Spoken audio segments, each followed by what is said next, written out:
on here, and I just want to welcome you back. Today we're going to do a little car chat while I'm headed to town to get my nails done. They are a hot mess. But I wanted to jump on just and chat a little bit because I haven't chatted in just a minute. And thank you guys for being here. I appreciate all the support. Who knew I'd have almost 1,000 subscribers in just a few months? That is amazing. I feel like I'm doing a little something right. Just want to support you guys. That's it. I really didn't have any expectations of my channel. Just to support you, to put a few easy meals out, some grocery hauls, and it's just sort of bloomed from there. So I'm very grateful. And if you're a regular viewer, I appreciate you so much. And if you're just finding me, thank you and welcome. You are friends and family here on this channel. Make sure you're liking and sharing and commenting so I know you're here. And most importantly, subscribe if you would, and hit that bell so you're notified when I upload. When you subscribe and give my videos a thumbs up, that puts me out into YouTube land a little bit more and lets YouTube just recommend me to more people, for lack of a better way to explain it. I don't really know about all the analytics and all that. Haven't got into that because I just really am doing this for fun and support and to help my husband along the way.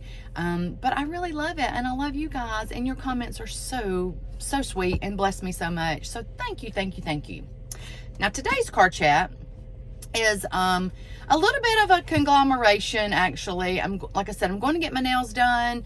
I didn't check in after last week's weigh-in. I just had a lot going on. My son was home for a little bit after his semester break at college, and it was his birthday week, and he's gone right now to Disney with his girlfriend and their family, and then he's coming back. So this week is just sort of a catch-up week. So I wanted to just touch base with you guys. So I'm gonna drive, and I'm not gonna look at y'all while I'm driving, so I'm gonna be safe, but we'll chit-chat along the way. Okay, so last week's weigh-in, I actually was down 0.2, which was for me stayed the same. My husband was down, I think, like 1.2. It put him under the 190 mark. So he's in a new decade now, and he's not very far, maybe 8 pounds, 9 pounds possibly from his goal weight. So I am super proud of him. I did a little midweek weigh-in today, and I knew by how I was feeling that the scale was going to be way up for me. And I am. Today I am up 2.2 pounds from last weigh-in, last Thursday. Now that's a couple things. That's because I chose to celebrate and have cake on my son's birthday. I chose to celebrate and not only have one piece of cake, I had 2 pieces of cake. And I ate a hamburger, which was red meat, which I know better.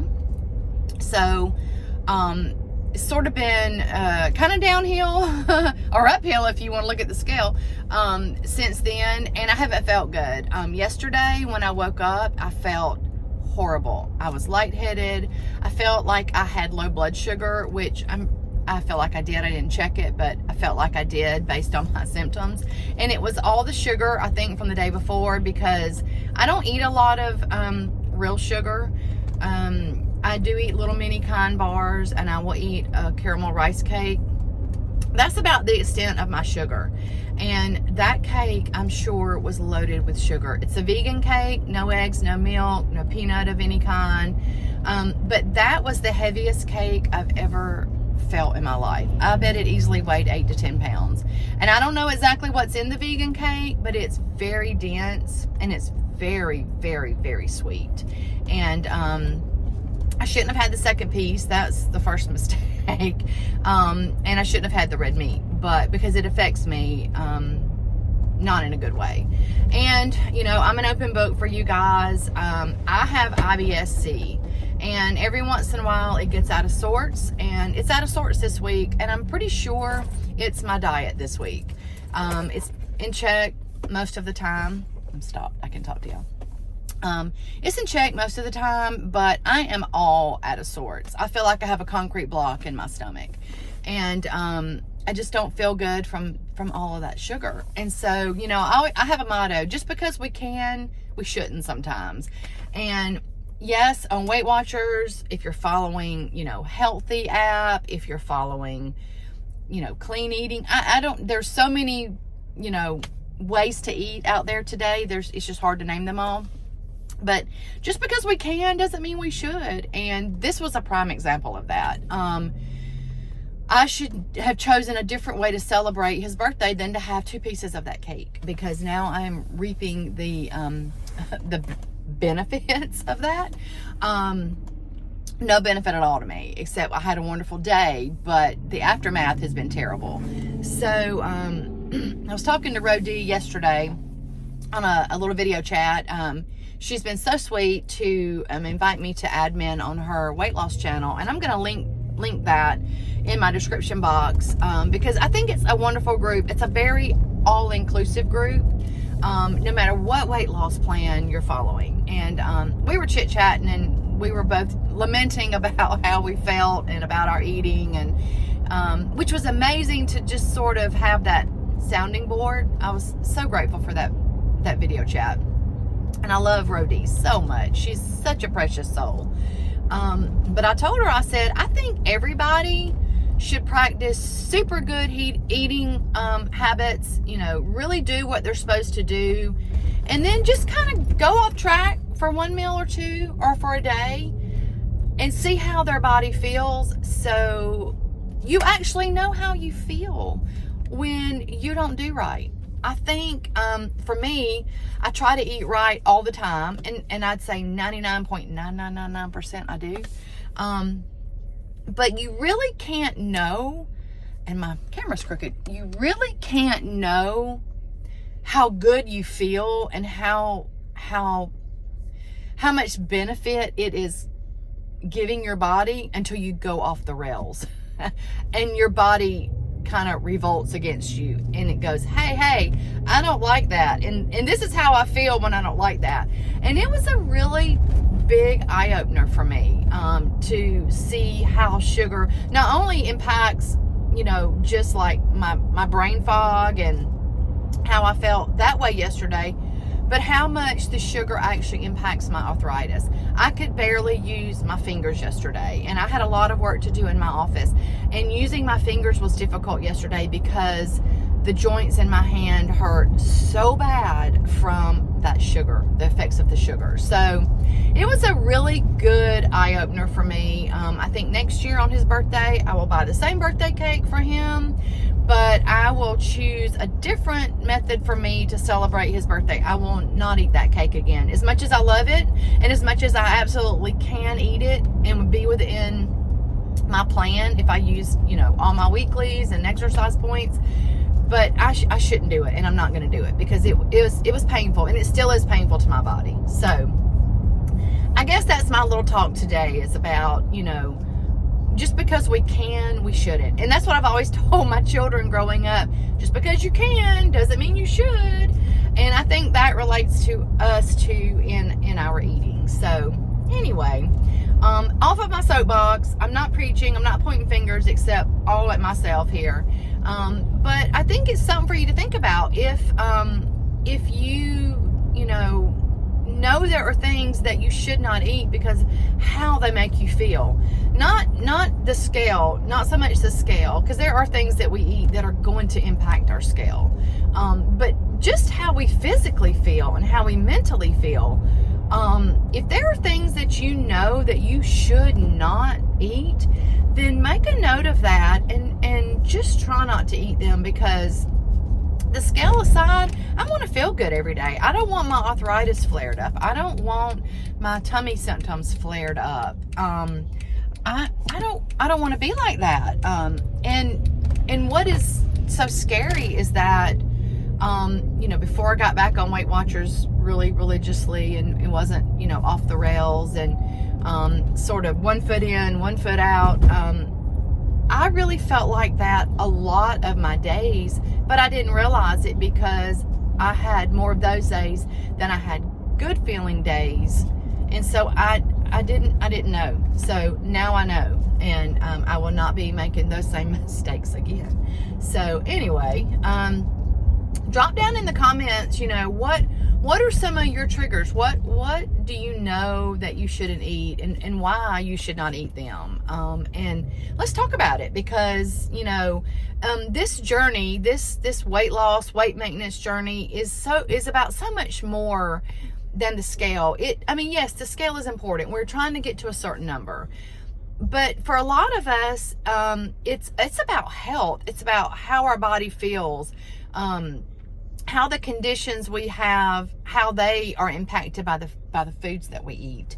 And so I would love to hear from you guys, those things that you eat that are impactful in a big way for you. And let's talk about that. And what are some replacements? What can we do to kind of still have that same taste or same feeling or same celebratory moment, but have something different that is not going to impact our body in such a manner that we pay for it for 3 or 4 days? Because I will tell you, as much as I loved celebrating my sweet boy's 21st birthday with that cake and everybody over at the house and having a hamburger, I should have had a turkey burger, and I should have picked a different celebratory item, because it has not been worth the aftermath of it. So anyway, tell me what you're going to do today. It's beautiful here. It's a little bit cooler, so that is amazing. It's bright and sunshiny, and I'm glad to be out and have the time to get my nails done and kind of prepare for the rest of my busy week. I have to take the fur babies to get groomed. I have to get my hair done on Thursday, and then I have a lot of orders all in between. So I have a very, very busy week. But I did want to jump on and chat with y'all for just a minute. And I'd like to hear about your weigh day. Has it already happened? Is it coming up? What are you expecting? How do you think your eating plan this week is going to be impactful for the scale or not? There is never judgment on this page at all. I just want to support you guys. I want for you to know that no matter what you're following, no matter if you fall off the wagon, as long as that wagon doesn't go off the cliff and burn up into a million tiny little embers, we can always get right back on. And even if that does happen, we can build a new wagon. So there is nothing that we can't come back from as long as we keep progressing. It's not perfection, it's progress. And every day is a new day to get it right. And even if it's just one meal, sometimes it's too much to think about 3 meals. But if we can just get one meal right, then we're back on track. And I think about it like this. I don't know where I heard it. I don't know where I saw it. But not counting snacks and not counting those months that have an extra day in them, we have 3 times 30, which is 90, chances each month to get it right. We have at least 90 meals a month to get it right. And so break it down like that. Think about, okay, today is meal 1, and I'm going to get today right. I'm going to get this just first meal right today, and then move on to the next one. And so you will feel successful. Sometimes we just don't feel successful, and we feel like just throwing it all away. But just because we get one meal wrong, we're not going to throw 90 meals away. So, that's kind of how I think about it since I heard that. I think I heard it back at Christmas time. And I wish I knew where I heard it, because I would give them credit, because it was pretty profound to me. Just because I might mess up breakfast or I might mess up lunch, I'm just not going to mess up the rest of the 88 or 89 meals for my month because I made one boo-boo. So I really think about that when I have a not so great meal, or a meal that's too many points, or a meal that maybe it's not as healthy as it should be. And I want us to feel successful, and however we need to make that happen, let's make that happen. Let's talk about it. Let's figure that out together. So I'm here to help y'all. Y'all support me, and I want to support you. So let's talk about that in the comments. So I'm out of red light, so now I can stop and chit chat. All right, so I'm also almost at my place to get my nails done. I'll jump back on when I get my nails done and let y'all see the product, because right now they are a mess. They're a mess. So thank you so far for riding along with me, and I'll be back in just a little while after I get my nails done, and I'll show you the finished product. So in the meantime, get out and do something for yourself just one time. Put yourself first today, and I'll talk to you really soon. Hey guys, I'm back. I just finished my manicure and pedicure. Man, that took a while, but they were in bad shape. They really needed it. I found a new place, and I think I'm gonna be super happy. Here's my color. It's called Marshmallow. I don't know why, because it's not white, but then I got the chrome finish. I don't know if you can tell. See how shiny they are? Oh, it looks so good, and my feet feel so good. Anyway, I just want to jump on real quick and say that I'm headed home now, and I enjoyed our little car chat, and I'm looking forward to all the comments below about the things we talked about. So get out and do something for yourself today, some self-love. I got my nails done, so let me hear what you're going to do for some self-love today. And look, for Mother's Day, they gave me a free lotion. I'm so excited. Anyway, it doesn't take much for me. But I will catch you guys on the next video. Y'all have an amazing day. Love y'all so much.